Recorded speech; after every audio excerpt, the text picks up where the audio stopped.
Menyapanya Tribuners ya Pak? Tribuners. Oh, Tribuners. Tribuners. Oke. Dipanggilnya Se-Indonesia tuh se-Jawa Tengah aja. Se-Indonesia. Oh, Se-Indonesia. Ya, Tribuners. Tribuners di manapun berada. Oh, di mana? Oke.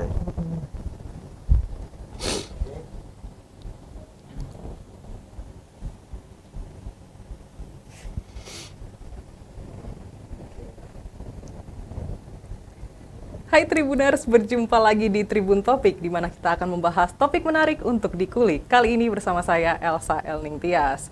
Tribuners, apa kabar nih hari ini? Semoga dalam keadaan sehat dan tentunya bahagia ya. Tribuners, kalau misalnya mengeluh nih, kira-kira apa yang langsung terpikirkan oleh Tribuners? Kira-kira mengeluh ke siapa nih? Mungkin ada yang mengeluh ke pasangan nih, kebanyakan kalau Elsa Terawang nih.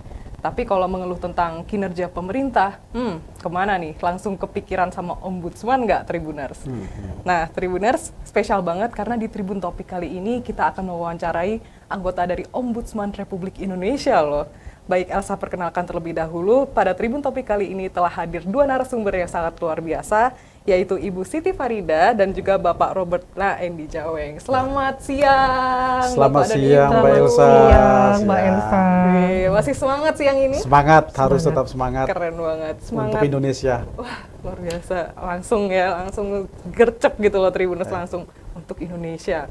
Langsung kelihatan nih. Ini kan padahal menerima keluhan ya, seperti itu. Iya. Tapi tetap semangat gitu Tribuners. Ini wajib banget dicontoh. Terima kasih banyak sudah berkenan Sama-sama. untuk hadir di studio Tribun Jateng. Kita senang banget kedatangan dari Ombudsman Republik Indonesia nih. Ini suatu kebanggaan buat kami. Baik, mungkin boleh bertanya dulu nih kesibukannya Ibu Siti Farida dan Bapak Robert belakangan ini apa di Ombudsman? Mbak Ida dulu, sebagai Boleh. orang Jawa Tengah ya. Ya, saya coba jadi tuan rumah yang baik. Baik. Ya, di Jawa Tengah ini kebetulan kita menyesuaikan dengan dinamika masyarakat ya. Nah, karena masyarakat pada saat ini memang sedang pusing-pusingnya kalau yang orang tua itu terkait dengan penerimaan peserta didik baru. Tapi sebenarnya nggak usah pusing-pusing karena sudah ada tahapannya jelas, aturannya juga sudah dilakukan, dan kalau ada keluhan atau laporan juga sudah tersedia. Harus kemana menyampaikan laporan. Jadi kita memang sedang mengawal proses PPDB di Jawa Tengah, baik SD, SMP maupun SMA dan SMK. Baik. Berarti kalau Ibu lebih ke pendidikan seperti itu ya, keluhan mengenai pendidikan nih, PPDB yang lagi hangat ini belakangan ini ya. Wah, lagi sibuk-sibuknya ini berarti pergantian semester seperti itu ya. Betul, Gitu. iya. Baik. Semangat Ibu. Iya. Semangat. Baik, kalau dari Bapak Robert gimana nih? Ya, kalau Mbak Ida tadi cerita tentang Jawa Tengah, secara nasional saya kebetulan pimpinan di tingkat pusat. Tentu pekerjaan kami menangani semua masalah di perwakilan di provinsi, gitu ya. Tetapi juga ada isu-isu nasional yang hari-hari ini menguras ya perhatian energi. Terutama kita tahu semua sudah selesainya rancangan undang-undang kesehatan dan masih ada cukup banyak hal yang perlu untuk dipikirkan dari rancangan undang-undang itu. Yang ini krusial, nanti kita akan bisa lebih detail bicarakan soal itu. Kemudian juga saya di pusat, Mbak Elsa, saya menangani isu kepegawaian. Ya, sebentar lagi akan ada seleksi untuk CASN, ini ada CPNS ataupun CP3K, ini untuk mereka yang akan mengisi birokrasi. Jadi kita sedang mempersiapkan kanal pengaduan. Jadi rekrutmen itu dilakukan oleh Pansel, NAS maupun Panselda, tetapi pengawasan akan ada di Ombudsman. Jadi kita sudah antisipasi untuk menyiapkan suatu event besar, biasanya itu setiap tahun, dan akan sangat banyak pengaduan ke kita, bisa ratusan ya pengaduan di tingkat pusat, belum lagi di perwakilan gitu. Jadi inilah pekerjaan-pekerjaan yang cukup menyita energi, tetapi yang tidak kalah pentingnya adalah hari-hari ini pusat maupun 34 kantor perwakilan sedang menyiapkan suatu kegiatan besar dalam rangka mengukur profil pelayanan publik di semua instansi pemerintah, di semua kementerian dan lembaga di pusat, maupun juga 34 provinsi dan 548 kabupaten kota di Indonesia, untuk mengukur seperti rapor kepatuhan, rapor pelayanan publik, untuk mengukur soal tingkat kualitas layanan mereka, terutama kualitas terkait pemenuhan standar pelayanan publik yang ada. Nah, ini kegiatan yang biasanya kalau di Ombudsman itu berlangsung kurang lebih 6 bulan. Nah, di Jawa Tengah kita mulai hari ini tadi mengumpulkan semua Pemda Kabupaten Kota di Jawa Tengah dan provinsi juga, dihadiri oleh Pak Sekda tadi karena Pak Gubernur lagi di ibadah di Tanah Suci begitu ya. Pak Sekda datang, semua jajaran pemerintah kabupaten kota datang, kita kumpulkan untuk menjelaskan substansi apa yang mau kita ukur, yang mau kita nilai, dan nanti teknis pelaksanaannya. Dan juga tadi ada dialog terkait dengan substansi-substansi pelayanan publik yang lain gitu. Cukup kompleks ya, Kompleks, ternyata ditangani ya. oleh Pak Robert ini. Nggak heran kalau misalnya sibuk terus nih tiap hari ya Pak Robert. Baik, kalau Pak Robert berarti istilahnya dari Ombudsman pusat seperti itu ya. Baik, kalau kedatangannya Rawuh di Jawa Tengah ini memang khusus di momen ini atau memang sering berkunjung? Sering, karena di pimpinan pusat itu dibagi ke beberapa ampuan. Kalau secara sektor saya mengampu bidang kesehatan, jaminan sosial BPJS ya, BPJS kesehatan maupun BPJS ketenagakerjaan. Kemudian bidang kepegawaian ini terkait dengan ASN, ya PNS, P3K. Kemudian juga isu ketenagakerjaan, ya soal upah minimum itu biasa rame ya kalau menjelang Lebaran, itu adalah soal THR dan sebagainya. Itu ampuan di bidang kerja.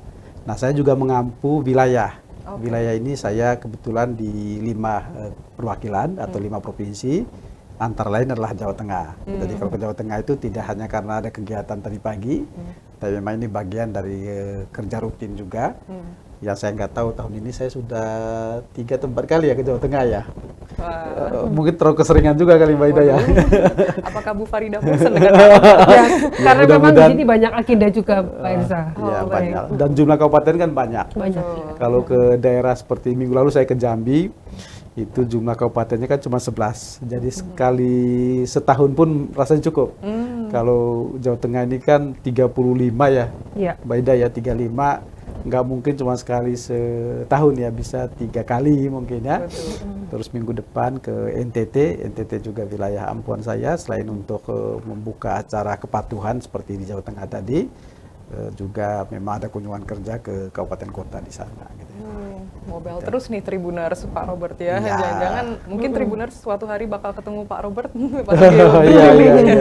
Lebih banyak di daerah ketimbang di pusatnya sebenarnya, pimpinan pusat tuh gitu ya. Karena harus keliling kemana-mana. Oh baik, waduh fisiknya harus kuat ya Pak. Baik. Betul. Kalau Bu Farida berarti harus menerima dan menjamu dengan baik ya. Nggak pakai menjamu, menerima aja. Saya yang dijamu, Mbak Elsa, benar.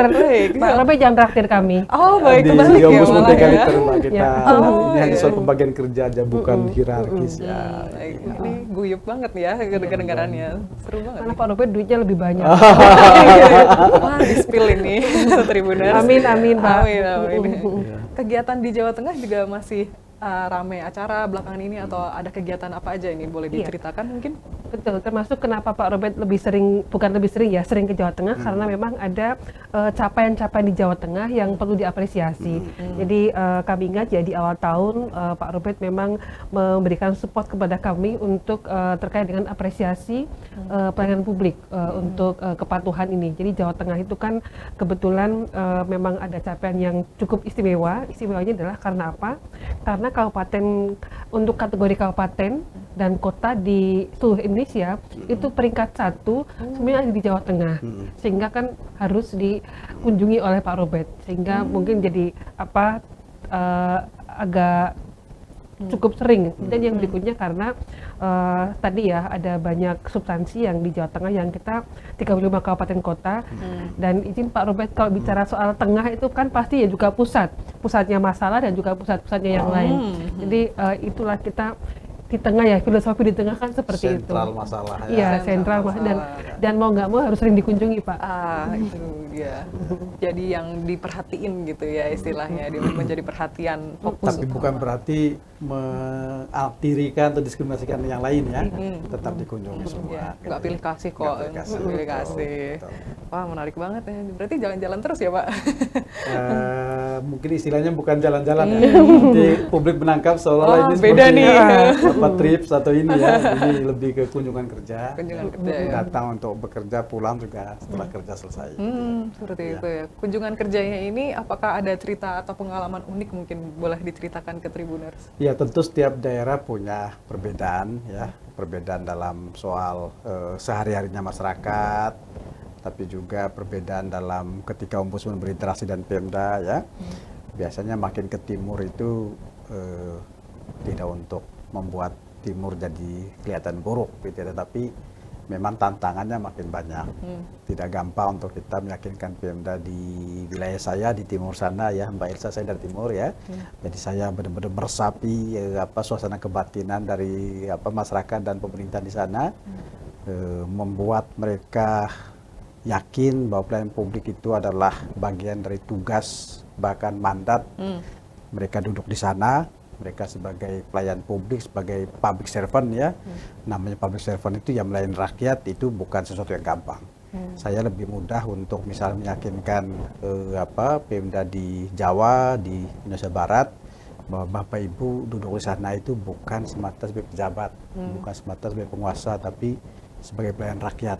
Karena itu mental modelnya itu harus berubah dari orang yang ingin dilayani menjadi melayani, dari pangreh praja menjadi pamong praja gitu kan, dari mental priai yang dapat upeti narik sana sini kemudian memfasilitasi masyarakat. Karena Bapak Ibu sekalian duduk di sana itu bukan semata karena sekolah tinggi atau dapat SK, tapi juga karena Bapak Ibu memang digaji oleh rakyat. Saya ini Mbak Elsa sepenuhnya hidup saya tergantung pada Mbak Elsa yang membayar pajak, membayar retribusi gitu kan.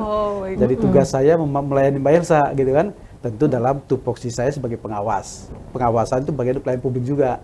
Jadi ketika saya misalnya menindaklanjuti atau memproses, mengerjakan laporan masyarakat atau pengaduan masyarakat, itulah pelayanan publik yang saya berikan. Yang saya harus kerjakan bukan karena saya sebagai pimpinan, tapi saya sebagai orang yang memang diberikan mandat secara politik dan ekonomi juga karena gaji saya dari pajak rakyat untuk melunasi itu. Kompensasinya adalah saya bekerja melayani rakyat itu. Nah, yang begini ini di kita ke sini ke barat itu umumnya lebih cepat ya untuk mendapatkan pemahaman ya. Tapi makin ke timur itu kan memang mungkin karena tingkat perkembangan masyarakat, tingkat literasi juga ya, juga memang ekosistem pemerintahan di timur itu tidak terbuka di sini ya. Banyak platform digital, semua pemerintah itu punya e-government, e-service dan sebagainya. Tetapi kalau kemudian misalnya dia tidak melihat bahwa dengan semua itu dia harus terbuka, transparan, masih memelihara silo mentality ya, masih melihat bahwa ruang-ruang kekuasaan itu adalah peluang untuk dia bisa bermain, bahwa air keruh itu lebih disukai ketimbang yang jernih ya untuk bisa dapat sesuatu. Ya memang akhirnya semua platform digital itu tadi hanya pajangan. Termasuk kalau misalnya mereka membangun namanya mall pelayanan publik atau PTSP atau apapun namanya, ini justru hanya menjadi pamer saja begitu ya kepada masyarakat, kepada publik bahwa kami sudah punya sesuatu. Tapi sesungguhnya pembuatan kebijakan strategis pelayanan publik yang sangat penting itu jangan-jangan tidak berlangsung di sana. Tidak berlangsung di mall pelayanan publik atau di PTSP atau semua yang berbasis online tadi, tetapi bahasa saya adalah di ruang-ruang gelap kekuasaan. Inilah jebakan-jebakan informalitas, informality trap, di mana memang ruang-ruang seperti ini yang dipakai oleh entah pemimpin daerahnya, kepala daerah, wakil kepala daerah, ataupun jajaran birokrasinya untuk melayani rakyat atau membuat keputusan strategis. Maka banyak daerah hari ini punya reform di tingkat lembaga, punya PTSP, punya macam-macam, punya mall pelayanan publik, tapi kenapa masih banyak korupsi? Karena memang ternyata ya berbagai reform tadi, produk-produk reformasi itu tidak banyak dipakai oleh justru mereka yang menjadi penanggung jawab situ, yaitu pemerintah daerahnya, terutama kepala daerahnya. Itu bukan sesuatu yang gampang ya. Kurang dimaksimalkan ya. Jadi kurang dimaksimalkan, dan memang soal komitmen dan kepemimpinan. Wah, ini Sama. jadi PR bersama nih PR sepertinya bersama, ya. ya. Oh, baik. Ternyata harus pintar adaptasi juga ya Pak, dari daerah mana terus Betul. ke daerah mana juga. Itulah tantangan untuk ombudsman agar kita bisa lebih adaptif melihat dan melakukan pendekatan ya. Kalau karakter Pemdanya adalah pemerintah yang tidak mau terbuka, yang tidak melihat pelayanan publik itu sebagai yang utama gitu ya, tetapi misalnya ini ada kepala daerah yang menyebut dirinya sebagai pemimpin yang terpilih bukan karena kinerja pelayanan publik, tapi karena bahasanya adalah politik kehadiran. Politik kehadiran itu saya kemudian membaca buku, politik kehadiran itu ada dua, hadir secara simbolik, hadir secara material. Nah repotnya adalah kepala daerah ini hadir secara simbolik. Simbol itu dalam arti gini Mbak Elsa, kalau ada yang meninggal saya datang untuk melayat. Kalau ada peletakan batu pertama, pembangunan gereja sekecil apapun, saya datang untuk meletakkan batu pertama. Baik. Jadi itu saja yang dikerjakan. Sementara simbol kehadiran secara material tadi adalah itu nggak penting soal hal-hal yang terkait dengan dirinya dia, yang penting kinerjanya, gitu. Jadi kita itu Mbak Elsa, kita tiap hari bisa melihat orang itu dipajang di mana-mana, gitu kan?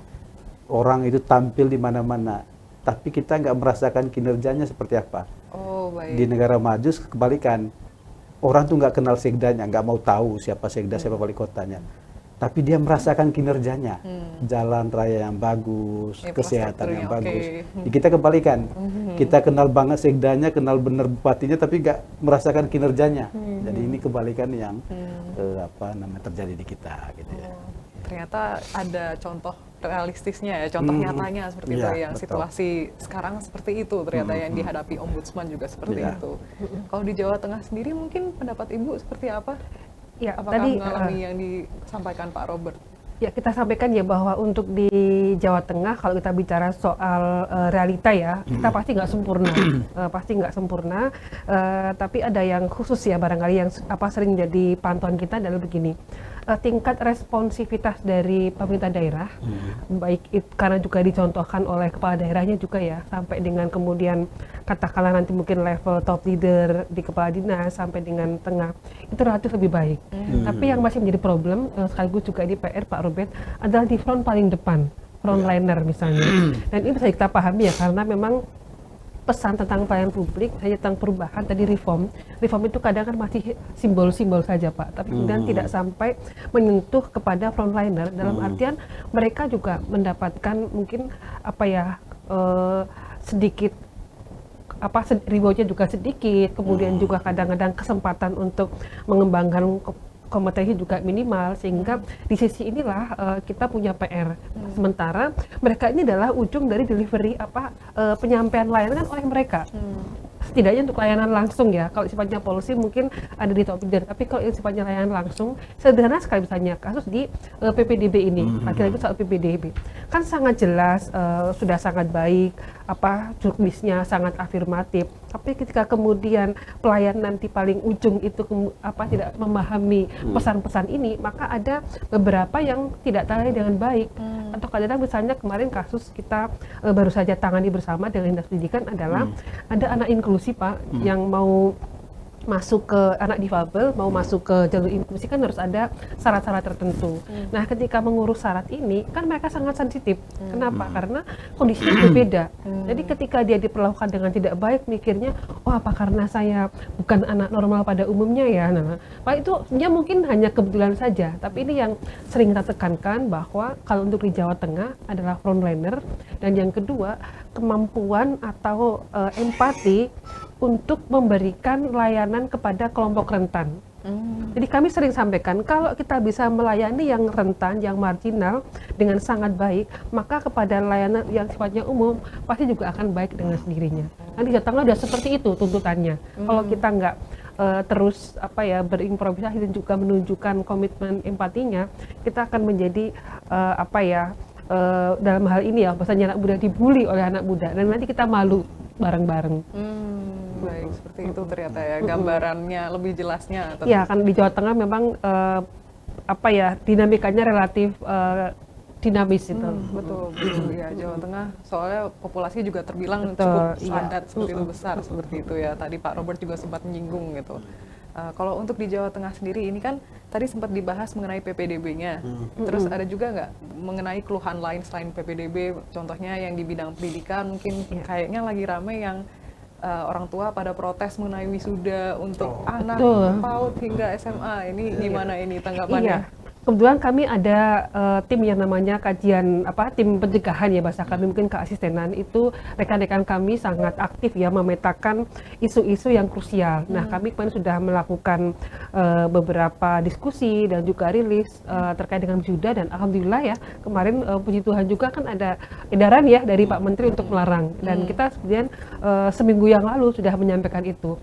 Yang berikutnya adalah masalah penjualan seragam atau mungkin hal-hal lain lah di sektor pendidikan yang itu bahasa kami nggak patut ya, karena sudah jelas dilarang tapi kadang-kadang masih dilakukan. Nah, ini kan sangat sensitif ya, karena ini lembaga pendidikan. Jadi kalau lembaga pendidikan itu kan tidak boleh ada hal-hal yang nanti akan dicontoh tidak baik. Itu terkait dengan pendidikan. Yang kedua masih dengan kesehatan, itu juga masih ada Pak PR-PR bagaimana masyarakat yang kelompok rentan, mungkin yang miskin itu ada kendala untuk akses terhadap layanan yang berbasis data. Hanya apakah itu bantuan sosial, apakah itu juga di jaminan kesehatan, itu kadang kita ada problem karena memang kita ada problemnya di database. Di database. Pak Robert juga mengalami atau menemukan beberapa masyarakat yang mengeluhkan tentang database seperti ini kah di wilayah lain, atau mungkin ini justru lagi jadi bahan pembahasan di Ombudsman RI? Ya, problem kita ini kan selalu Mbak Elsa adalah pangkalnya itu pada data ya. Kita tidak, sekarang kan Bappenas paling tidak sudah menyusun yang namanya Satu Data Indonesia ya.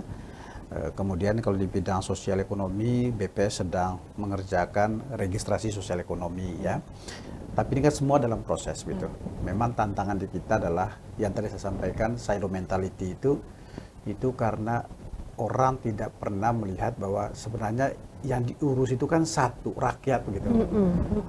Artinya kan kemudian datanya juga ya harus satu. Tinggal penggunaannya itu kemudian bisa dipakai sesuai dengan peruntukan gitu kan. Data tentang kemiskinan misalnya, kita punya banyak versi, Mbak. Ada DTKS-nya Kementerian Sosial, ada juga versinya di kantor Wapres ya, TNP2K, ada juga dari kementerian yang lain gitu ya. Jadi kita nggak punya pegangan, sehingga nanti misalnya soal PPDB itu kemudian data mana yang dipakai ketika klasifikasi prioritas 1, 2, 3 itu apa gitu kan. Ini kan versinya beda-beda. Jadi memang kalau kita mau membereskan proses dan hilir dari kebijakan, maka hulunya ini berpangkal pada data ini menjadi sangat penting. Distribusi bansos itu menjadi banyak acak adutnya ya, nggak karu-karuan terkadang itu karena memang kita nggak berangkat dari satu basis yang sama yang namanya data yang sama. Gitu. Coba aja lihat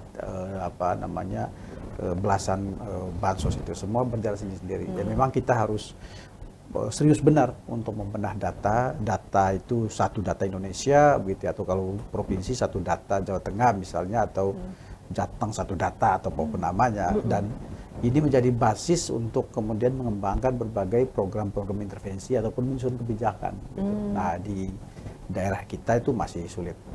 Setiap orang juga melihat kalau ada data misalnya ya silo mentality, dia melihat bahwa ya ini saya punyanya saya sendiri, punyanya dinas saya gitu, tidak mau berbagi data dengan dinas yang lain. Bahkan di satu dinas pun antara unit kerjanya itu bisa kekep data sendiri gitu, yang tidak berbagi gitu.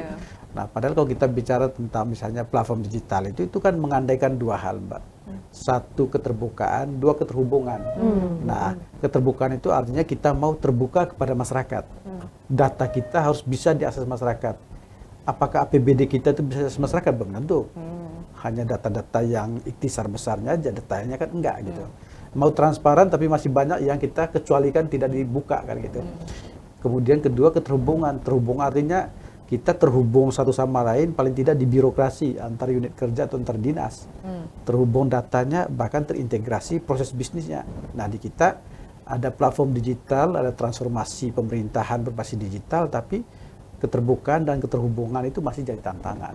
Itu yang saya bilang tadi, kita mengadopsi pranata pemerintahan modern, tapi mental model budaya kerja kita sebenarnya mental model budaya kerja yang masih warisan zaman kolonial dan zaman Orde Baru. Wah, itu. Itu yang berat gitu. Oh ya, perlu digarisbawahi seperti itu ya. Kayak perlu ada perombakan sistem ya seperti itu maksudnya. Sistem satu hal, kultur adalah hal yang lebih penting. Tantangan baik. saya, Mbak Elsa, selama paling tidak 2,5 tahun di Ombudsman dan 20-an tahun lebih di luar gitu ya.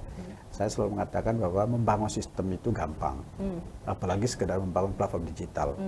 Mall pelayanan publik, PTSP itu adalah soal membangun pranata. Tapi kultur, budaya kerja, mental model para birokrat itu nggak gampang. Dan itu butuh kerja serius. Tetapi kalau ada teladan, pemimpin, kepala daerah, wakil kepala daerah yang bisa memberikan contoh, teladan, rasanya ke bawah itu bisa untuk tegak lurus dijalankan. Tapi kalau pemimpinnya juga nggak menghargai hasil kerja yang sudah capek-capek membangun tadi, malah lebih banyak gunakan politik transaksional di ruang-ruang kekuasaan, akhirnya anak buah kan kemudian melihat, loh ternyata pimpinan kita begini. Karena pada dasarnya kalau kita bicara maladministrasi dan terutama korupsi, korupsi kita itu pada dasarnya korupsi politik, korupsi kekuasaan. Para birokrat kalau korup itu kalau nggak kecil, dia ikutan korup yang gede, itu biasanya eksekutor atas korupsinya para politisi. Nah kalau politisi yang di DPRD atau politisi yang ada di jabatan kepala daerah itu korup, ya jangan pernah berharap ke bawahnya bagus.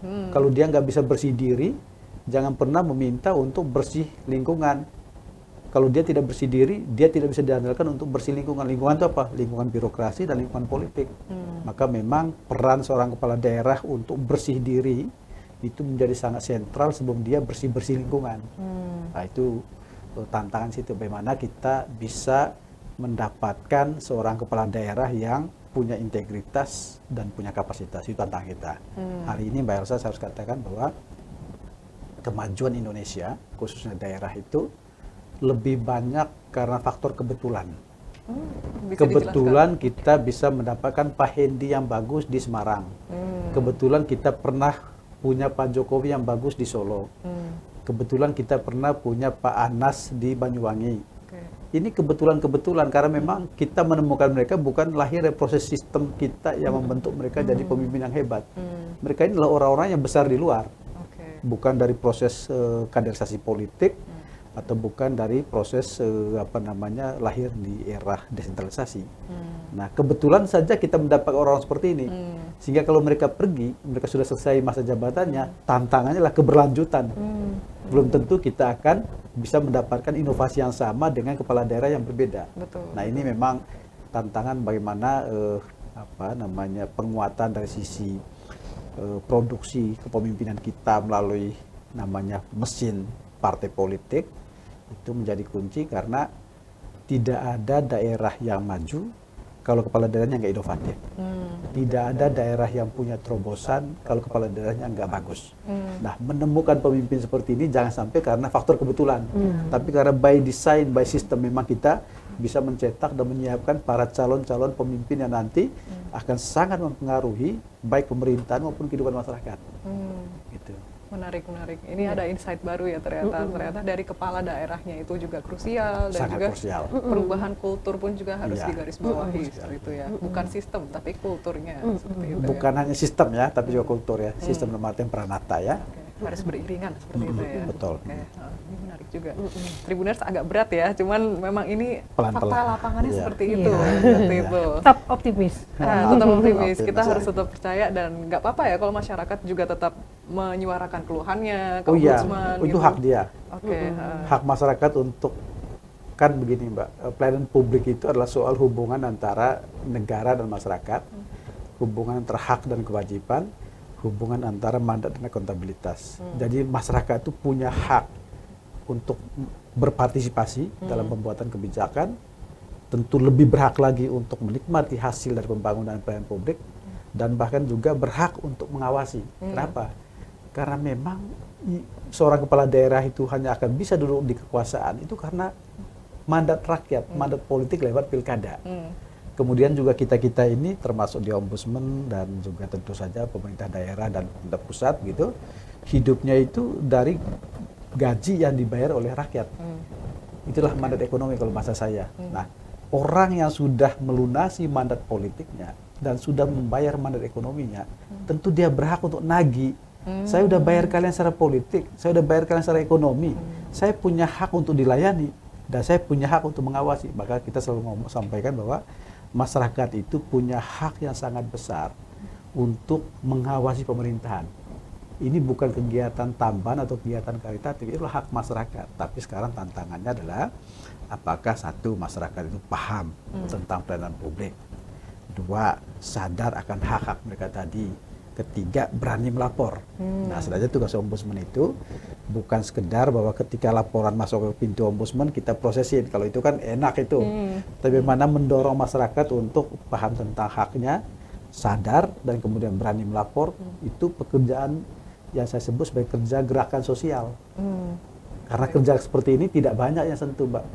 Pemerintah daerah meskipun dia punya unit pengaduan, ini kan nunggu di tempat, tunggu ada pengaduan, tapi menstimulasi pengaduan datang, itu kan bukan pekerjaan pemerintah daerah. Nah, ombudsman harus bekerja untuk itu. Karena gini Mbak Elsa, di kita itu sesungguhnya banyak sekali sektor-sektor ekonomi misalnya, atau kelompok sosial dan sebagainya, yang punya begitu banyak masalah, tapi mereka nggak melapor. Nah, kalau nggak melapor atau tidak laporan, bukan berarti nggak ada masalah kan? Ada masalah, tapi mereka nggak paham aja. Atau mungkin mereka memang tidak sadar akan hak-haknya, atau tidak berani melapor. Nah, tugas ombudsman itu mendorong mereka untuk berani lapor, itu keren. Berani lapor itu hebat, gitu.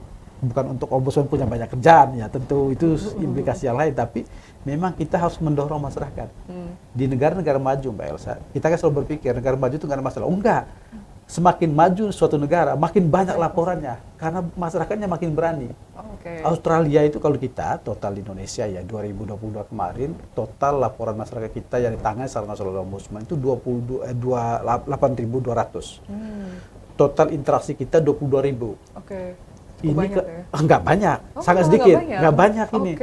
Dengan kita punya, harusnya di angka berapa tapi sebenarnya? Saya nggak punya hitungan, tapi dengan angka, dengan kabupaten kota 548, kementerian lembaga jumlah penduduk 270, Indonesia sangat kompleks, angka 8.000 itu angka sangat sedikit. Gitu. Negara seperti Australia, itu jumlah penduduk jauh lebih kecil dari kita, tapi itu ratusan ribu, bahkan jutaan. Negara-negara Eropa itu jumlah pengaduan per tahunnya sangat banyak, ratusan ribu, bahkan jutaan. Itu kan memang makin di modern suatu negara, makin banyak masalahnya, tapi yang penting adalah dua hal. Satu adalah makin aktif masyarakat melapor, makin berani mengadu. Kedua adalah makin kuatnya pemerintah untuk merespon. Di kita, ya mungkin masyarakat nggak melapor juga karena satu, ya dia nggak kenal ombudsman, boleh jadi ya. Tapi kedua juga dia merasa apatis, ngapain juga saya melapor, toh juga nggak ada tindak lanjutnya. Kan gitu. Itu juga kan membuat apatis orang kan gitu. Betul. Kan. Animonya jadi menurun kan gitu. Gitu. Oh iya. Nah, ini nih yang berbicara tentang keluhan dan cara menyampaikan keluhan ini. Kan banyak ya sekarang itu Gen Z dan milenial itu malah pada ngeluhnya di Twitter. Oh iya. Gak mau ngeluh ke ombudsman gitu.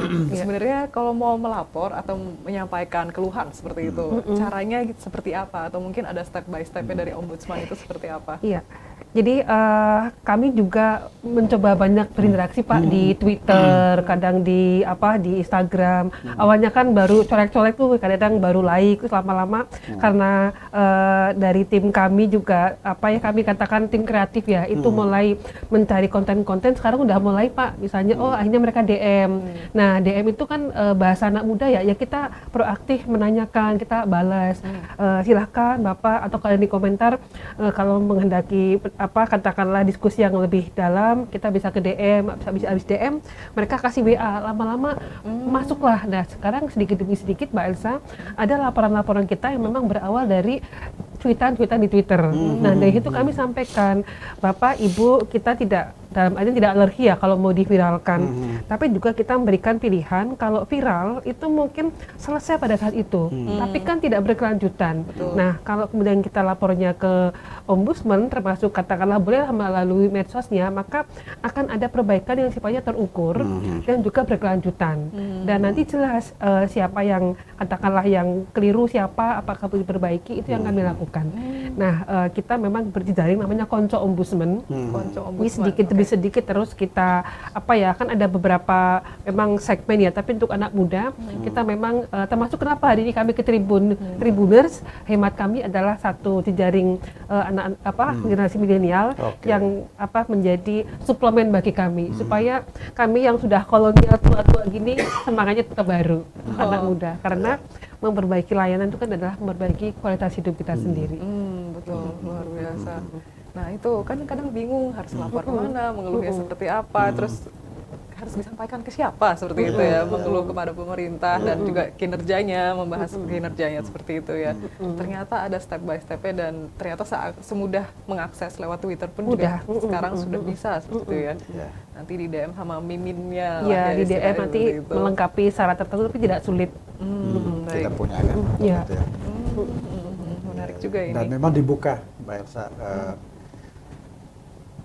Pengaduan itu kan harus banyak kanal ya untuk mempermudah masyarakat gitu ya. Meskipun pada ujungnya nanti kalau bisa kita punya satu kanal utama gitu ya. Nah, termasuk misalnya orang yang mengadu lewat media sosial gitu ya. Ini kita dorong gitu. Apapun yang dialami, termasuk kalau negara-negara maju ya, bahkan kucing yang ribut di kamar sebelah saja itu bisa jadi pengaduan pelayanan publik di mereka. Dia nggak akan berantem dengan warga atau dengan penghuni kamarnya, enggak. Kalau di kita kan kita berantem sendiri antar warga kan, kalau dia enggak, dia akan kontak instansi yang terkait yang mengawasi hewan peliharaan misalnya, atau yang terkait dengan kenyamanan berpenghuni gitu ya. Dia akan kontak dan turun. Nah, sebenarnya itu yang kita dorong gitu. Bisa lewat media sosial, lewat telepon. Dia tidak akan berantem langsung, dia akan menggunakan otoritas untuk menertibkan orang yang memelihara kucing yang membuat keributan tadi misalnya. Nah, hal kecil itu kalau negara-negara maju itu sudah menjadi perhatian publik bahwa wilayah private pun itu menjadi politik ketika kemudian itu sudah mengganggu kehidupan bersama gitu. Nah, medianya macam-macam ya, bisa apapun gitu, dan ombudsman sangat terbuka. Kita juga sangat memudahkan orang untuk menggunakan media apapun, yang penting nyampe ke kita gitu kan. Selain ombudsman punya fitur sendiri. Nah, ombudsman punya banyak kanal yang ada, lewat WA, lewat telepon, lewat Twitter, lewat Facebook. Tergantung generasinya gitu, Instagram.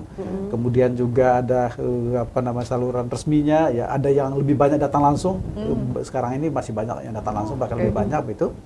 Dan juga kami bersama 4 kementerian ya, kementerian di pusat itu membentuk namanya SP4N Lapor. Lapor ini terkait dengan laporan pengaduan masyarakat berbasis online gitu ya, pengaduan rakyat itu. Nah, ini mudah-mudahan semua ini membuat masyarakat itu menjadi mudah gitu. Memang tidak gampang untuk membuat semuanya dikenal masyarakat ya.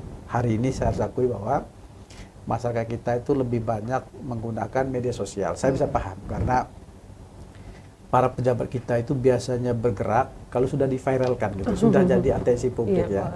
Dan itu bagus, tetapi tadi yang Mbak Ida sampaikan, dia bukan sesuatu yang kemudian menjadi perubahan di tingkat sistem. Karena memang orientasi kalau laporan di medsos itu adalah menyelesaikan kasus tersebut. Yang penting selesai masalahnya, selesai. Betul. Sementara kalau melapor ke seperti ke ombudsman, penanganan atau cara kami merespon masalah itu bukan hanya orientasi selesai masalah, memadamkan kebakaran, ibarat seperti itu, tapi juga mencari apa akar di balik ini. Yang kemudian perubahan sistemiknya itu mudah-mudahan tercipta, terwujud gitu ya, agar kemudian di belakang hari jangan lagi ada masalah yang kurang lebih sama muncul. Jadi warga punya kebebasan, tapi dia tidak akan menyelesaikan secara sistemik. Gitu.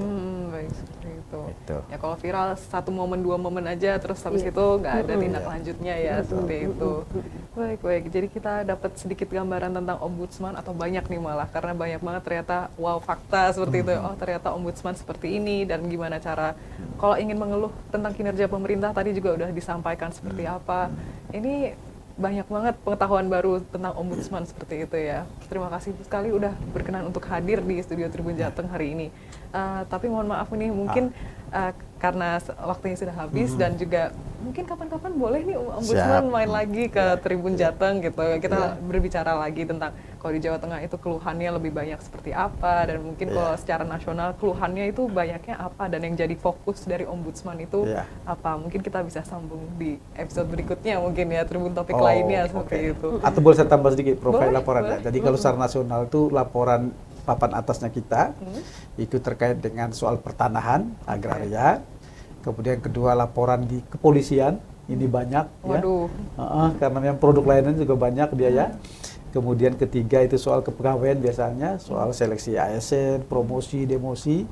Kemudian juga soal kesehatan dan pendidikan. 5 besar ini selalu yang, nah saya kemarin Mbak Elsa, saya singkat saja, kemarin sepanjang hari saya monitoring di Rumah Sakit Karyadi, kemudian ke BPJS. Ini untuk isu kesehatan saja, saya kira perlu saya sampaikan bahwa Jawa Tengah punya tantangan di mana yang namanya coverage untuk layanan kepesertaan di BPJS itu angkanya memang sudah cukup maksimal, tetapi yang efektif itu jauh lebih berkurang dari itu.